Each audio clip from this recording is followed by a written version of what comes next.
اسی طرح آپ فرماتے ہیں کہ ہمارے شیوخ نے ہمیں خبر دی ہے کہ عبداللہ بن جحش رضی اللہ تعالیٰ عنہ غزوہ احد کے دن حضور نبی اکرم صلی اللہ علیہ وسلم کی بارگاہ میں حاضر ہوئے جب ان کی تلوار ضائع ہو گئی۔ حضور نبی اکرم صلی اللہ علیہ وسلم نے انہیں کھجور کی ایک شاخ عطا فرمائی، تو وہ شاخ حضرت عبداللہ بن یہ جحش جو ہے ان کے ہاتھ میں تلوار بن گئی۔ اب یہ تین قسم کے نام آ گئے ہیں۔ ایک اور روایت میں یہ ہے کہ عبداللہ بن جحش کے ہاتھ میں تلوار بن گئی، انہوں نے اس کے ذریعے جہاد کیا، اس کا نام رکھا عرجون، اور یہ تلوار ان کی نسل میں وراثت کے طور پر منتقل ہوتی رہی یہاں تک کہ بغا ترکی سے 200 دینار میں خریدی گئی۔ اسی طرح حضرت قتادہ بن نعمان فرماتے ہیں کہ میں ایک تاریک رات میں نکلا، وہ تو ایک معجزہ تھا نا جو آپ کو بتایا کہ مختلف صحابہ تھے اور بدر میں شریک ہیں اور ان کے تلواریں ٹوٹ رہی ہیں، پہلا جہاد تھا، تو اس میں جو ہے رسول پاک ان کو لکڑیاں جو ہے وہ چھڑیاں دے رہے ہیں اور اس سے تلوار بنتی جا رہی ہیں۔ اب دیکھیں یہ تھا کہ لوہا کیسے بنا، لکڑی سے۔ اب ذرا دیکھیں دوسری حدیث پاک کو، اب یہ دیکھیں ذرا سائنسی معجزہ ہے۔ میں ایک تاریک رات میں نکلا، حضرت قتادہ فرماتے ہیں، میں نے کہا میں رسول کریم صلی اللہ علیہ وسلم کی بارگاہ میں حاضر ہوتا ہوں، آپ کی اقتداء میں نماز پڑھتا ہوں اور سکون حاصل کرتا ہوں، سو میں نے ایسا ہی کیا۔ جب میں مسجد میں داخل ہوا تو آسمان پر بادل چمکا، رسول کریم صلی اللہ علیہ وسلم نے مجھے دیکھا، آپ نے فرمایا اے قتادہ تجھے کس چیز نے یہاں آنے کا شوق دلایا؟ میں نے عرض کیا میرے ماں باپ آپ پر قربان ہو، میرے آنے کی غرض صرف آپ کی ذات اقدس تھی، میری خواہش ہوئی کہ آپ کی زیارت سے سکون حاصل کروں۔ آپ نے فرمایا کھجور کی یہ خشک شاخ لے لو اور اس کے ساتھ اپنی حفاظت کرو۔ آپ نے کھجور کی خشک شاخ دے دی تھی، اب اس سے حفاظت کرو۔ اچھا تم نکلو گے تو یہ تمہارے لیے 10 قدم آگے اور 10 قدم پیچھے روشنی کرے گی۔ پھر فرمایا جب اپنے گھر میں داخل ہوگے تو اس کے ساتھ گھر کے بائیں جانب موجود سخت پتھر جیسی چیز پر ضرب لگانا کیونکہ وہ شیطان ہوگا۔ حضرت قتادہ فرماتے ہیں کہ میں باہر نکلا تو اس چھڑی نے میرے لیے مشعل کی طرح ہر طرف روشنی کر دی۔ پھر میں گھر میں داخل ہوا تو پتھر کی مانند ایک چیز کو پایا، سو میں پتھر جیسی اس سخت چیز پر ضرب لگانے لگا یہاں تک کہ وہ میرے گھر سے نکل گئی۔ سبحان اللہ۔ اسی طرح حضرت یحییٰ بن سعید فرماتے ہیں کہ قتادہ بن نعمان نے رسول اللہ کے ہمراہ نماز ادا کی، حضرت قتادہ کی آنکھ میں سفید موتیا تھا۔ جب رسول اللہ نماز پڑھ کر واپس ہوئے تو آپ نے انہیں دیکھا اور فرمایا تم نے نماز یہاں پڑھی اور تمہارا گھر وہاں ہے؟ حضرت قتادہ نے عرض کیا جی ہاں، ان کا گھر وہاں سے نصف میل کے فاصلے پر تھا۔ رسول اللہ صلی اللہ علیہ وسلم نے ارشاد فرمایا یہ چھڑی لے لو، یہ تمہارے لیے راستے میں روشنی کرے گی یہاں تک کہ تم اپنے گھر میں داخل ہو جاؤ۔ حضرت قتادہ نے چھڑی کو درمیان سے پکڑا، مسجد سے نکلے تو اس چھڑی کے دونوں کنارے روشن ہو گئے، وہ اس روشنی میں چلتے رہے یہاں تک کہ اپنے گھر میں داخل ہو گئے۔ اب یہ ہے رسول کریم صلی اللہ علیہ وسلم کا معجزہ کہ آپ نے لکڑی کو ٹارچ بنا دیا تھا۔ اللہ اکبر و کبیر۔ اچھا یہ تھا لکڑیوں پہ آپ کا حکم اور آپ کے معجزات۔ اب ذرا دیکھیے گا کہ آپ نے مٹی اور کنکر پر کیسے تصرف فرمایا۔ حضرت عباس فرماتے ہیں کہ میں غزوہ حنین میں رسول کریم صلی اللہ علیہ وسلم کی ان کے ہمراہ تھا، میں اور ابو سفیان بن حارث بن عبد المطلب رسول اللہ صلی اللہ علیہ وسلم کے ساتھ ساتھ رہے اور آپ سے بالکل الگ نہیں ہوئے۔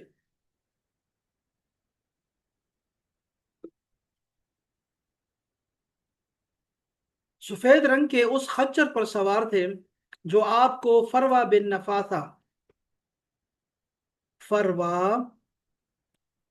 نفاسہ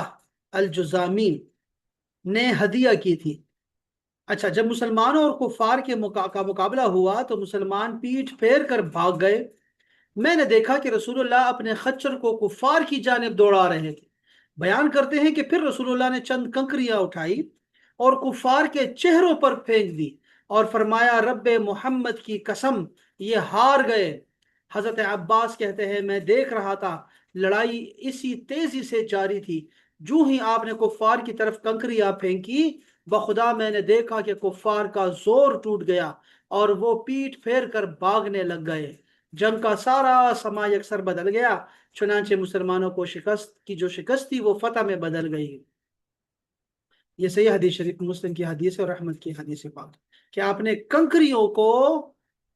ایسے پھینکا کہ وہ دشمن سارے ڈر گئے، یعنی کہ آپ نے جس کو جیسے ڈرون کے ہوتے ہیں حملے کرتے ہیں یا پھر جس طرح بمباری ہوتی ہے اس طرح آپ نے کیا، اور کنکریوں کو یہ کام لیا آپ نے، اور یہ قرآن مجید میں موجود ہے۔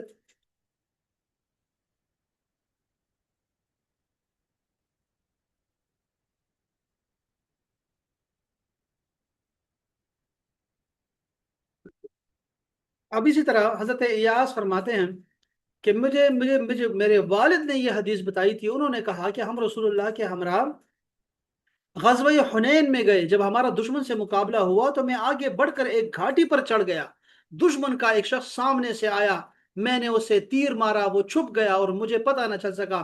اس نے کیا کیا۔ میں نے قوم کی طرف دیکھا تو وہ دوسری گھاٹی سے چڑھ رہے تھے، ان کا اور حضور اکرم کے صحابہ کا مقابلہ ہوا،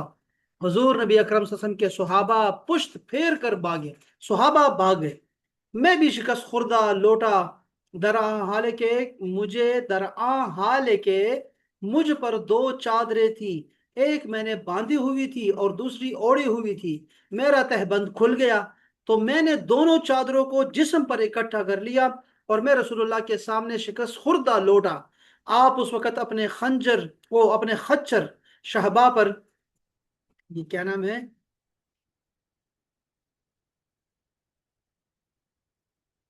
ہاں یہ آپ کا خچر ہے شہبا، اس پر آپ جو ہیں سوار تھے۔ رسول کریم صلی اللہ علیہ وسلم نے پوچھا، ابن الاقوا خوف زدہ ہو کر دیکھ رہا ہے، جب دشمنوں نے حضور نبی کریم کو گھیر لیا تو آپ خچر سے اترے، زمین سے خاک کی ایک مٹھی اٹھا کر دشمنوں کے چہروں پر پھینکی اور فرمایا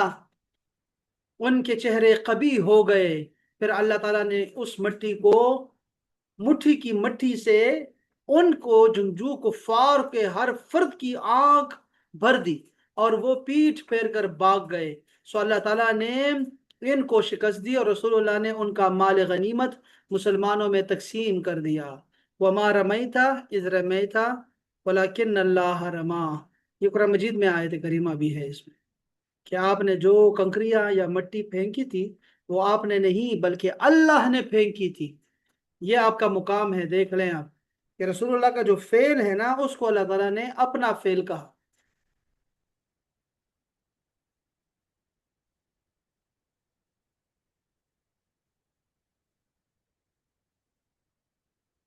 اسی طرح ابو عبد الرحمن الفہری بیان کرتے ہیں کہ میں غزوہ حنین میں رسول اللہ کے ہمراہ تھا، ہم شدید گرمی کے ایک گرم ترین دن میں روانہ ہوئے، راستے میں ہم نے ایک جگہ سایہ دار درختوں کے نیچے پڑاؤ کیا،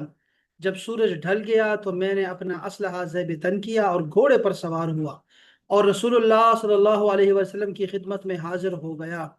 اس وقت آپ اپنے خیمے میں تھے، میں نے عرض کیا یا رسول اللہ آپ پر سلامتی ہو اور اللہ تعالیٰ کی رحمت ہو، کوچ کا وقت ہو گیا ہے؟ آپ نے فرمایا ہاں۔ پھر فرمایا اے بلال، حضور کے بلانے پر وہ ببول کے درخت سے اس طرح نیچے کودے جیسے کسی پرندے کا سایہ ہو، اور عرض کیا لبیک و سعدیک یا رسول اللہ، میں آپ پر قربان۔ آپ نے فرمایا میرے گھوڑے پر زین کس دو، چنانچہ انہوں نے ایک زین نکالی جس کے دونوں کنارے کھجور کی چھال سے بھرے ہوئے تھے اور جس میں کوئی فخر اور غرور کا سامان نہیں تھا۔ راوی کہتے ہیں کہ حضرت بلال نے اسے کس دیا، پھر آپ سوار ہوئے اور ہم بھی سوار ہو گئے۔ میدان جنگ میں عشاء کے وقت سے ساری رات ہم لوگ صف بندی کرتے رہے، جب دونوں جماعتوں کے گھوڑے ایک دوسرے میں گھسے تو مسلمان پیٹھ پھیر کر بھاگ اٹھے، جیسا کہ اللہ تعالیٰ نے فرمایا ہے قرآن مجید میں۔ اس پر رسول اللہ نے فرمایا اے اللہ کے بندو، میں خدا کا بندہ اور رسول ہوں۔ پھر آپ نے فرمایا اے گروہ مہاجرین، میں خدا کا بندہ اور رسول ہوں۔ اس کے بعد رسول اللہ اپنے گھوڑے سے تیزی سے اترے، مٹھی بری مٹی سے